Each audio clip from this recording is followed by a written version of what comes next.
যুক্তরাজ্য সফরের শেষের দিকে সংবাদ সম্মেলনে রাগঢাক না রেখে রুশ প্রেসিডেন্ট ভ্লাদিমির পুতিন নিয়ে হতাশা প্রকাশ করেছেন মার্কিন প্রেসিডেন্ট ডোনাল্ড ট্রাম্প। তার অভিযোগ, ইউক্রেন যুদ্ধ থামাতে আলোচনা বা কূটনৈতিক প্রচেষ্টায় কোনো দৃশ্যমান অগ্রগতি হয়নি, ফলে তার প্রত্যাশা পূরণে ব্যর্থ হয়েছেন রুশ প্রেসিডেন্ট। ট্রাম্প বলেন, পশ্চিমা দেশগুলো একের পর এক যুদ্ধবিরতির প্রস্তাব দিয়েছে, কিন্তু মস্কো ইতিবাচক পদক্ষেপ নেয়নি। তিনি এটিকে পুতিনের ব্যর্থতা বলে অভিহিত করেন।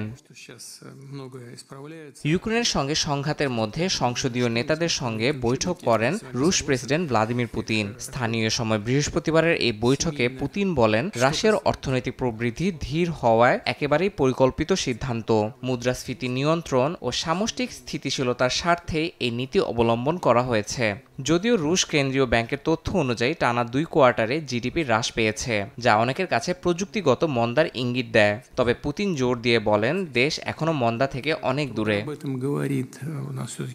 পশ্চিমা দেশগুলোর 25,000-এরও বেশি নিষেধাজ্ঞা সত্ত্বেও রাশিয়ার যুদ্ধকালীন অর্থনীতি 2023 সালে 4.1% আর 2024 সালে 4.3% হারে বেড়েছে, যা G7 দেশগুলোর তুলনায় বেশি। তবে উচ্চ সুদের কারণে প্রবৃদ্ধি এখনও উল্লেখযোগ্য কমছে।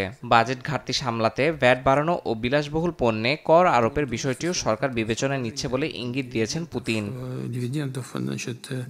অর্থনীতির পাশাপাশি ইউক্রেন যুদ্ধ নিয়ে মন্তব্য করেন রুশ প্রেসিডেন্ট। জানান, ফ্রন্টলাইনে এখন 7 লাখের বেশি সেনা মোতায়েন রয়েছে।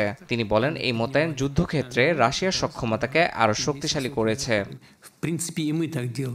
অন্যদিকে কিয়েভ বলছে, রাশিয়ার সঙ্গে সাম্প্রতিক বিনিময়ে তারা 1000-এর বেশি ইউক্রেনীয় সেনার মরদেহ ফিরে পেয়েছে। এর বিপরীতে মাত্র 24 জন রুশ সেনার মরদেহ তারা হস্তান্তর করেছে। তবে রুশ রাষ্ট্রীয় সংবাদ মাধ্যম তাস দাবি করেছে, সাম্প্রতিক সংঘাতে ইউক্রেনের 1,500-এর বেশি সেনা হতাহত হয়েছে। কিয়েভ এ দাবি অস্বীকার করেছে, আর বিশ্লেষকরা একে আখ্যা দিচ্ছেন দুই পক্ষের প্রচলিত ন্যারেটিভ ওয়ারফেয়ার বা তথ্যযুদ্ধ হিসেবে। ইয়াসিন মোহাম্মদ জিসান, সময় সংবাদ।